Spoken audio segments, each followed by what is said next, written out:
Maswerteng gabi po mga ka-STL. Narito na po ang resulta ng STL Bataan para sa araw na to, 3rd January 27, 2025. Araw ng Lunes. Naway ang mga natayaan niyo pong mga numero kanina ay manalo nawa ngayong gabing ito, 8 PM. Kaya kunin niyo na po ang inyong mga tickets. Narito na po ang resulta. Ang mga numerong nanalo sa STL Bataan ngayong gabing ito, January 27, 2025. 8 PM, third draw result 21 at 1 in exact order.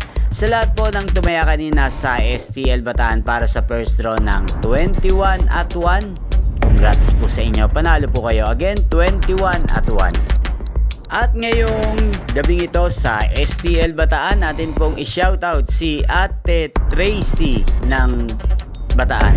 Shoutout po sa iyo, Ate Tracy, naway manalo na sana ang mga numerong tinatayan mo sa STL Bataan.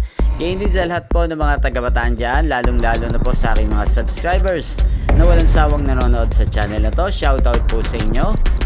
Yan, inyo pong napanood ang resulta ng STL Bataan sa channel na to, Roderick Hernandez TV. Maraming salamat po sa patuloy nyo pong panonood sa aking channel. Magkita-kita po muli tayo bukas ng alas 11 ng umaga. Again, thank you for watching.